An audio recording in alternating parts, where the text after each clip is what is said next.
नमस्कार आदाब, आप देख रहे हैं डीएस समाचार। सच बोलता चौथा स्तंभ। आदि चल रही है उत्तर प्रदेश के अंदर, किस तरह का भ्रष्टाचार चल रहा है उत्तर प्रदेश के अंदर, और बड़े बड़े दावे और बड़े बड़े नारे देने का काम ये सरकार कर रही है। कहीं पर कोई भी बड़ी कार्रवाई अभी तक इस पूरे मसले को लेकर नहीं हुई है। जहां जहां भ्रष्टाचार के मामले सामने आ रहे हैं, जहां जहां पर नुकसान के मामले सामने आ रहे हैं, जहां पर टंकियां गिर रही हैं, जहां पर दीवारें गिर रही हैं, जहां पर पिलर गिर रहे हैं, जहां पे पाइपलाइंस फट रही हैं, वहां पर छोटे छोटे अधिकारियों पर कार्रवाई हो रही है। यानी तालाब की जो छोटी मछलियां हैं उन पर कार्रवाई की जा रही है, और बड़ी बड़ी मछलियों को बचाने का काम ये सरकार कर रही है, सरकार के लोग कर रहे हैं।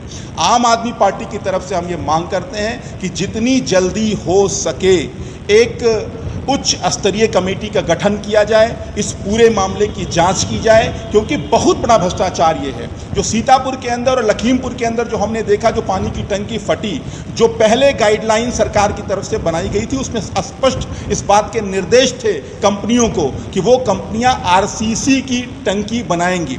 आरसीसी की टंकी ना बनाकर पैसे बचाने के लिए कंपनियों ने जिंक एलम की पानी की टंकी बनाने का काम किया। जिंक एलम की जो पानी की टंकी होती है उसकी कॉस्टिंग आरसीसी के मुताबिक 30% कम होती है। यानी अगर 100 रुपये का खर्चा आरसीसी पर आएगा तो 70 रुपये का खर्चा मात्र जिंक एलम की टंकियों पर आएगा। और जिंक एलम की टंकियां कई ज़िलों में लगाई गई। जहां जहां टंकी फटने की शिकायत आई, जहां जहां पर टंकियों में दरार आने की शिकायत आई है, वहां पर ज़्यादातर जगहों पर जिंक एलम की टंकी का इस्तेमाल किया गया। और एक और हैरत अंगेज़ बात देखिए, लागत में 30% का अंतर है, लेकिन टेंडर में जो घटोतरी की गई जिंक एलम की टंकियों पे वो मात्र 0.76% की गई।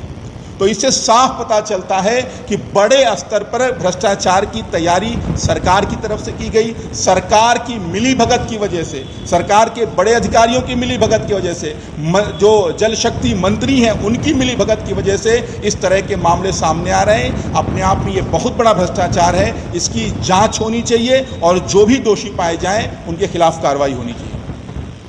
कि जल शक्ति मिशन योजना का जब शुभारंभ किया गया था तो देश के प्रधानमंत्री नरेंद्र मोदी जी ने बड़े बड़े दावे किए थे।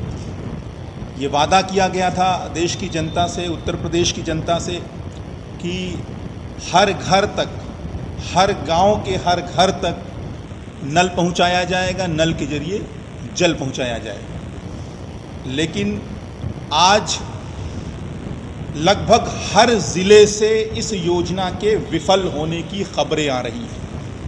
कहीं पर टंकी के निर्माण का कार्य पूरा नहीं किया गया, कहीं पर पाइपलाइन बिछाने का काम पूरा नहीं हो पाया, कहीं पर टोटियां लगाने का काम पूरा नहीं हो पाया, कहीं पर टोटियां लग गई तो जल सप्लाई का काम शुरू नहीं किया जा पाया, कहीं पर अगर सब कुछ तैयार कर लिया गया तो भ्रष्टाचार के भार से और ताप से ये पानी की टंकियां उनका भार नहीं सहन कर पाई, उनका ताप नहीं सहन कर पाई। और कई ज़िलों के अंदर हमने देखा कि वो फट कर गिर गईं, फसलें बर्बाद हुईं, लोगों का नुकसान हुआ, और सरकार की तरफ से, सरकार के अधिकारियों की तरफ से मुआवजा मांगने पर किसानों को, गांव वालों को मुकदमे झेलने की धमकी दी गई।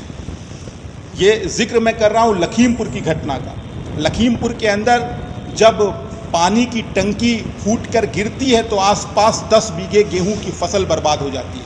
किसान जब मुआवजे की मांग करते हैं तो विभागीय अधिकारी उनको धमकाते हैं कि अगर आप मुआवजे की मांग करोगे तो आपके ऊपर मुकदमा दर्ज किया जाएगा, आपको जेल के अंदर डाला जाएगा। तो इस तरह का भ्रष्टाचार आप देख रहे हैं।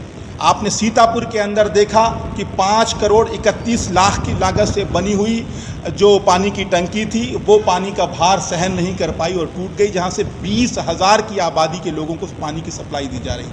लखीमपुर के अंदर 3.5 करोड़ रुपए की लागत से बनाई गई पानी की टंकी टूट गई। आपने अभी सुल्तानपुर के अंदर तो बहुत ही हैरत अंगेज मामला सामने आया। जो पानी की टंकी के पिलर ढाले गए उनमें बीच में बल्लियां लगाई गई और बल्लियों को प्लास्टर करके पिलर ढाल दिया गया। आप बताइए किस तरह का मजाक चल रहा है उत्तर प्रदेश की। देखिए, मैंने कहा कार्रवाई की गई, किसके ऊपर कार्रवाई की गई? जेई के ऊपर कार्रवाई की गई, एई के ऊपर कार्रवाई की गई। अब आरसीसी के बजाय जिंक एलम की टंकी खरीदी गई। इसमें क्या जेई एई का ही रोल होता है?